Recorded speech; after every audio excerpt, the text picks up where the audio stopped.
Hello everyone, എൻ്റെ ആദ്യത്തെ YouTube വീഡിയോയിലേക്ക് എല്ലാവർക്കും സ്വാഗതം.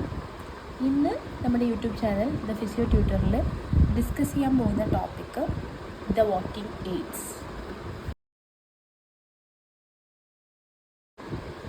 ഓക്കെ, അപ്പോൾ ഇന്ന് നമ്മൾ ഡിസ്കസ് ചെയ്യാൻ പോകുന്ന ടോപ്പിക്കാണ് വാക്കിംഗ് എയ്ഡ്സ് എന്ന് പറയുന്നത്. അപ്പോൾ ഫസ്റ്റ് നമുക്ക് ഇതിൻ്റെ ഡെഫിനിഷൻ എന്താണെന്ന് നോക്കാം. The appliances or devices which are useful for the mobility as well as the stability purpose of an individual who cannot walk independently without any support is called mobility aids or walking aids. അപ്പോൾ ഇത് walking aids എന്ന് പറഞ്ഞു കഴിഞ്ഞാൽ എന്തെങ്കിലും ഒരു appliances ആയിരിക്കും അല്ലെങ്കിൽ ഒരു ഡിവൈസ് ആയിരിക്കും. അത് എന്തിനാണ് മെയിനായിട്ട് യൂസ് ചെയ്യുന്നത്? Mobility as well as stability purpose. അതിനെയാണ് ഒരു ഇൻഡിവിജ്വലിൻ്റെ മൊബിലിറ്റിക്കും സ്റ്റെബിലിറ്റിക്കും വേണ്ടി കൊടുക്കുന്ന ഒരു ഡിവൈസിനെയാണ് നമ്മൾ വാക്കിംഗ് എയ്ഡ്സ് എന്ന് പറയുന്നത്. ഇപ്പോൾ ഒരു ഇൻഡിവിജ്വലിനെ ഇൻഡിപെൻഡൻ്റ്ലി വാക്ക് ചെയ്യാൻ പറ്റില്ല എന്ന് വെച്ച് കഴിഞ്ഞാൽ ഒറ്റയ്ക്ക് നടന്നു പോകാൻ പറ്റാത്ത ഒരു ഇൻഡിവിജ്വലിന് നമ്മൾ അവരുടെ മൊബിലിറ്റിക്കും അതുപോലെ തന്നെ സ്റ്റെബിലിറ്റിക്കും വേണ്ടി കൊടുക്കുന്ന ഒരു അപ്ലയൻസ് അല്ലെങ്കിൽ ഒരു ഡിവൈസാണ്. അതിനെയാണ് വാക്കിംഗ് എയ്ഡ്സ് എന്ന് പറയുന്നത്. സോ ഡെഫിനിഷൻ കറക്റ്റായിട്ട് പക്കയായിട്ട് പഠിച്ചിരിക്കണം. നെക്സ്റ്റ്, ഈ ഡിവൈസസ് എന്തിനാണ് മോസ്റ്റ്ലി പ്രിസ്ക്രൈബ് ചെയ്യണമെന്ന് നോക്കാം. അപ്പോൾ so these devices are mostly prescribe for ഒന്ന് പെയിൻ, പിന്നെ muscle weakness, then problem in balancing, fractures, joint diseases, injured or inflamed limb, lack of proprioception. അപ്പോൾ നമുക്ക് വല്ല വേദനകൾ അങ്ങനെയെല്ലാം ഉണ്ടെങ്കിൽ നമ്മൾ വാക്കിംഗ് എയ്ഡ്സ് യൂസ് ചെയ്യും. പിന്നെ മസിൽ വീക്ക്നെസ് ഉണ്ടെങ്കിൽ, പിന്നെ ബാലൻസിങ് പ്രോബ്ലംസ് ഉണ്ടെങ്കിലൊക്കെ നമുക്ക് യൂസ് ചെയ്യാൻ പറ്റും. പിന്നെ ജോയിൻറ്റ് ഡിസീസസ്, ഫ്രാക്ചേഴ്സ് ഒക്കെ ഉണ്ടെങ്കിൽ, ഇൻഫ്ലെയിംഡ് ലിംബ്, പിന്നെ ലാക്ക് ഓഫ് പ്രൊപ്രിയോസെപ്ഷൻ അങ്ങനെയൊക്കെ ഉണ്ടെങ്കിൽ നമ്മൾ നമ്മുടെ വാക്കിംഗ് എയ്ഡ്സ് യൂസ് ചെയ്യാറുണ്ട്. പിന്നെ these walking aids reduce weight bearing from the lower limbs. അപ്പോൾ വാക്കിംഗ് എയ്ഡ്സ് മെയിൻലി എന്ത് ചെയ്യും? ലോവർ ലിംബിലോട്ടുള്ള ലോവർ ലിംബ്, നമ്മുടെ ലോവർ ലിംബ് വെയിറ്റ് ബിയറിംഗ് കൊടുക്കുമല്ലോ. നമ്മുടെ ബോഡി വെയിറ്റ് ബിയർ ചെയ്യുന്നത് ആരാ? നമ്മുടെ കാലുകളായിരിക്കും. അപ്പോൾ അത് റെഡ്യൂസ് ചെയ്യും ഈ വാക്കിംഗ് എയ്ഡ്സ് അതിനെ ഹെൽപ്പ് ചെയ്യും. അതായത് നമ്മുടെ മൊത്തം ബോഡി വെയിറ്റ് കാലിലോട്ട് പോവില്ല, പകുതി വെയിറ്റ് വാക്കിംഗ് എയ്ഡിലോട്ടായിരിക്കും പോകുന്നുണ്ടാവുക. ഓക്കെ, ഇനി എങ്ങനത്തെ varieties of walking aids. Okay, walking എയ്ഡ്സിൻ്റെ ടൈപ്സ് ഏതൊക്കെയാണെന്ന് നോക്കുന്നത്. വെറൈറ്റീസ് ഓഫ് വാക്കിംഗ് എയ്ഡ്സ് ഏതൊക്കെയാണെന്ന് വെച്ച് കഴിഞ്ഞാൽ crutches. Okay, varieties of walking aids are, first one is crutches. Okay, ഇതിൻ്റെ പിക്ചർ ഞാനിവിടെ ആഡ് ചെയ്യാം കേട്ടോ. Crutches. Next, Cairns.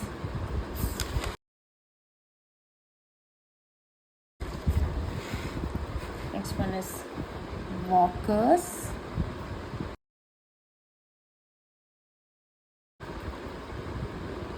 wheelchairs,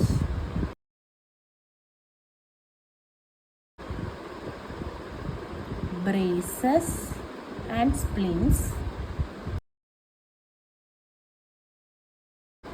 Next is prosthesis. Okay, അപ്പോൾ ടൈപ്സ് ഓഫ് വാക്കിംഗ് എയ്ഡ്സ് ഏതൊക്കെയാണെന്ന് വെച്ച് കഴിഞ്ഞാൽ crutches, canes, walkers, wheel chairs, braces and splints, prosthesis.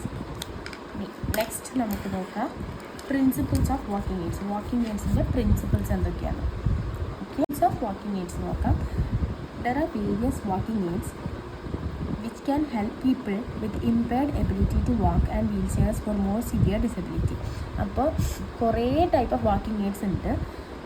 അത് impaired പീപ്പിളിന് നടക്കാൻ വേണ്ടി സഹായിക്കുന്ന കുറേ ടൈപ്പ് ഓഫ് വാക്കിംഗ് എയ്ഡ്സ് ഉണ്ട്. അതുപോലെ തന്നെ സിവിയർ ആയിട്ടുള്ള ഡിസബിലിറ്റീസ് ഉള്ള ആൾക്കാർക്ക് വീൽ ചെയർസാണ് നമ്മൾ കൂടുതൽ യൂസ് ചെയ്യുക. ഓക്കെ, ഇനി for people who are blind or visually impaired, a white cane and guide dog have a long history of use. അപ്പോൾ ബ്ലൈൻഡ് ആയിട്ടുള്ള പീപ്പിൾസിനും അതുപോലെ തന്നെ വിഷ്വലി ഇമ്പയർഡ് ആയിട്ടുള്ള ആൾക്കാരില്ല, അവർക്ക് വൈറ്റ് കെയിനും ഗൈഡ് ഡോഗും ഇത് രണ്ടുമാണ് മെയിനായിട്ട് കൊടുക്കുന്ന വാക്കിംഗ് എയ്ഡ് എന്ന് പറയുന്നത്. പിന്നെ other aids can help with mobility. Traditionally the face mobility aids has applied mainly to low technology mechanical devices. Okay, അപ്പോൾ ട്രഡീഷണലി എങ്ങനെയാണ് നമ്മുടെ മൊബിലിറ്റി എയ്ഡ്സ് എന്ന് പറയുന്നത്? എന്താ? ലോ ടെക്നോളജി മെക്കാനിക്കൽ ഡിവൈസസ് ആണ്. ലോ ടെക്നോളജി കൊടുത്തിട്ടുള്ള, അധികം ടെക്നോളജി ഒന്നും ഇല്ലാത്ത ഒരു മെക്കാനിക്കൽ ഡിവൈസസ് ആണ് നമ്മുടെ വാക്കിംഗ് എയ്ഡ്സ് എന്ന് പറയുന്നത്. Next we will move to uses of walking aids. നമ്മുടെ വാക്കിംഗ് എയ്ഡ്സിൻ്റെ യൂസസ് എന്തൊക്കെയാണെന്ന് നോക്കാം. Typically people who have disabilities or injuries or older adults who are increased risk of falling choose to use mobility aids. Okay, അപ്പോൾ ആർക്കാ കൂടുതലും ഡിസബിലിറ്റീസും അതുപോലെ തന്നെ ഇഞ്ചുറീസും അല്ലെങ്കിൽ ഓൾഡർ അഡൾട്ട്സ് വയസ്സായ ആൾക്കാരില്ല, അവരൊക്കെയാണ് കൂടുതൽ ഈ മൊബിലിറ്റി എയ്ഡ്സ് ഉപയോഗിക്കുന്നത്. അടുത്തത് these devices provide more independence. ഇവർ കൂടുതൽ ഇൻഡിപെൻഡൻസ് കൊടുക്കും. അതായത് ചിലർക്ക് ഇൻഡിപെൻഡൻ്റ്ലി വാക്ക് ചെയ്യാൻ പറ്റത്തില്ല, അപ്പോൾ അവർക്ക് ഈ സ്റ്റിക്ക്, വാക്കിംഗ് എയ്ഡ്സ് പോലത്തെ, അതായത് സ്റ്റിക്ക്, കെയിൻസ് അതൊക്കെ കൊടുത്തു കഴിഞ്ഞാൽ അവർക്ക് കുറച്ചുകൂടി ഇൻഡിപെൻഡൻ്റ് ആയിട്ട് നടക്കാനൊക്കെ സഹായിക്കും അവരെ. പിന്നെ ഇറ്റ് റെഡ്യൂസസ് പെയിൻ. ഇത് നമ്മുടെ പെയിൻ റെഡ്യൂസ് ചെയ്യാൻ സഹായിക്കും. It increases confidence and self esteem. അപ്പോൾ വാക്കിംഗ് എയ്ഡ്സ് കൊടുത്തു കഴിഞ്ഞാൽ കുറേ ആൾക്കാർക്ക്, ബാലൻസ് ഇല്ലാത്ത ആൾക്കാർക്കൊക്കെ നമ്മൾ വാക്കിംഗ് എയ്ഡ്സ് കൊടുത്തു കഴിഞ്ഞാൽ അവരുടെ കോൺഫിഡൻസും സെൽഫ് എസ്റ്റീംസും ഒക്കെ കൂടാൻ സഹായിക്കും. Next, canes are useful for people who have problems in balancing. Okay, cane നമ്മൾ കൊടുക്കുന്നത് ബാലൻസിങ് ഇഷ്യൂസ് ഉള്ള ആൾക്കാർക്കാണ് നമ്മൾ കെയിൻസ് കൊടുക്കുന്നത്.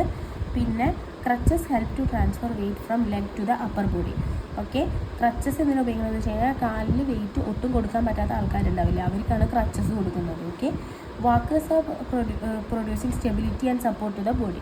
വാക്കേഴ്സ് എന്തിനാണ് കൊടുക്കുന്നതെന്ന് വെച്ച് കഴിഞ്ഞാൽ നമ്മുടെ ബോഡിക്ക് സ്റ്റെബിലിറ്റി സപ്പോർട്ടും കൊടുക്കാൻ വേണ്ടിയിട്ടാണ് വാക്കേഴ്സ് കൊടുക്കുന്നത്. അതുപോലെ wheel chairs are used by people who should not put weight on their lower limbs. Wheelchairs ഒട്ടും നമ്മുടെ ലോവർ ലിമ്പിൽ വെയിറ്റ് കൊടുക്കാൻ പാടില്ല എന്ന് പറഞ്ഞിട്ടുള്ള ആൾക്കാർക്കാണ് നമ്മൾ വീൽ ചെയർസ് കൊടുക്കുന്നത്. ഓക്കെ, അപ്പോൾ ഇതാണ് ഇതിൻ്റെ യൂസസ്. അപ്പോൾ ഒന്നുകൂടി ബ്രീഫായിട്ട് പറയാം. ഓരോ വാക്കിംഗ് എയ്ഡ്സിനും ഓരോ യൂസസ് ഉണ്ട്. അതായത് കെയിൻസ് നമ്മൾ മെയിൻലി യൂസ് ചെയ്യുന്നത് എന്തിനാണെന്ന് വെച്ചാൽ ബാലൻസിങ്ങിന് വേണ്ടിയിട്ടായിരിക്കും. ക്രച്ചസ് നമ്മുടെ ക്രച്ചസ് എന്ത് ചെയ്യും, transfer weight from leg to upper body. ലെഗത്തെ വെയിറ്റ് കൂടുതലും അപ്പർ ബോഡിയിലോട്ട് ട്രാൻസ്ഫർ ചെയ്യാനാണ് നമ്മൾ ക്രച്ചസ് യൂസ് ചെയ്യുന്നത്. പിന്നെ വാക്കേഴ്സ് മെയിൻലി കൊടുക്കുന്നത് സ്റ്റെബിലിറ്റിക്കും സപ്പോർട്ട് ഓഫ് ദ ബോഡി. പിന്നെ wheel chairs are used by the people who should not put weight on their lower limb. Lower ലിംസിൽ ഒരിക്കലും വെയിറ്റ് കൊടുക്കാൻ പാടില്ല എന്ന് പറഞ്ഞിട്ടുള്ള ആൾക്കാർക്കാണ് നമ്മൾ വീൽ ചെയർസ് കൊടുക്കുന്നത്. Okay, so now I'm going to wind up our class. അടുത്ത ഇതിൻ്റെ സെക്കൻഡ് പാർട്ടായിട്ട് നമുക്ക് നെക്സ്റ്റ് ഡേ കാണാം. കുറച്ചുകൂടി ഡീറ്റെയിൽഡ് ആയിട്ട് ഓരോ വാക്കിംഗ് എയ്ഡിനെ കുറിച്ചിട്ട് നമുക്ക് അതിൻ്റെ മെഷർമെൻറ്റ്സ്, വാക്കിംഗ് എയ്ഡ്സും എല്ലാം കൂടെ ഉള്ള പുതിയൊരു ക്ലാസ്സായിട്ട് അടുത്ത വീഡിയോ അടുത്ത പാർട്ടായിട്ട് ഇടാം. ഓക്കെ, പിന്നെ നോട്ട്സ് നിങ്ങൾക്ക് എൻ്റെ ഇൻസ്റ്റാ പേജ് വിസിറ്റ് ചെയ്ത് കഴിഞ്ഞാൽ അതിൽ ഞാൻ കറക്റ്റായിട്ട് നോട്ട്സ് അപ്ലോഡ് ചെയ്തിട്ടുണ്ട്. അത് നിങ്ങൾക്കൊന്ന് എടുത്ത് നോക്കാം കേട്ടോ. ഞാൻ ഇതിൻ്റെ താഴെ ലിങ്ക് കൊടുത്തിട്ടുണ്ടാവും. സോ എൻ്റെ ക്ലാസ് ഇഷ്ടപ്പെട്ടിട്ടുണ്ടെങ്കിൽ ലൈക്ക്, ഷെയർ ആൻഡ് സബ്സ്ക്രൈബ്. ഇനി നിങ്ങൾക്ക് ഇതിനെക്കുറിച്ചിട്ട് എന്ത് ഡൗട്ട് ഉണ്ടെങ്കിലും ആ കമൻറ്റ് ബോക്സിൽ എഴുതിയിട്ടാൽ മതി, ഞാൻ അതിന് റിപ്ലൈ തന്നിരിക്കും. അല്ലെങ്കിൽ ഇൻസ്റ്റയിലൂടെ എന്നോട് ചോദിച്ചാൽ മതി, അപ്പോൾ അതിനുള്ള റിപ്ലൈ ഞാൻ ഇൻസ്റ്റയിൽ തരാം. Okay, so thank you. See you in the next video. So thank you. See you in the next video. Bye.